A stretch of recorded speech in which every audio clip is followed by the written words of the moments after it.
اللهم يا فارج الهم ويا كاشف الغم فرج عنا وعن جميع المسلمين.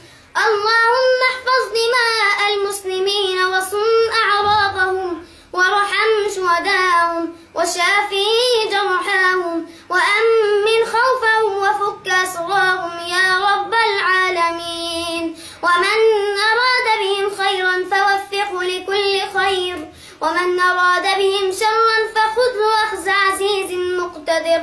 اللهم إنا نشكو إليك من مساجد هدمت ومن أعراض انتهكت ومن أطفال يتمت ومن نساء ثكلت يا الله.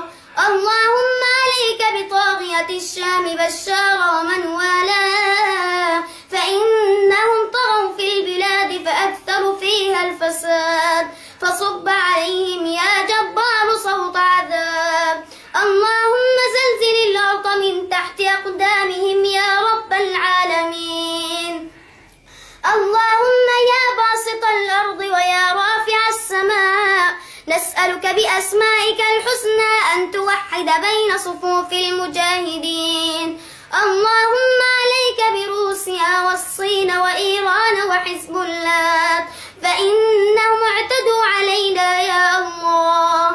اللهم لا تدع لهم طائرة تطير ولا دبابة تسير، واجعلهم غنائما للمسلمين يا رب العالمين. اللهم وحد بين صفوف المجاهدين وقوي عزائمهم وأيدهم بنصر من عندك يا رب العالمين. وصلى الله على نبينا محمد وعلى آله وصحبه وسلم.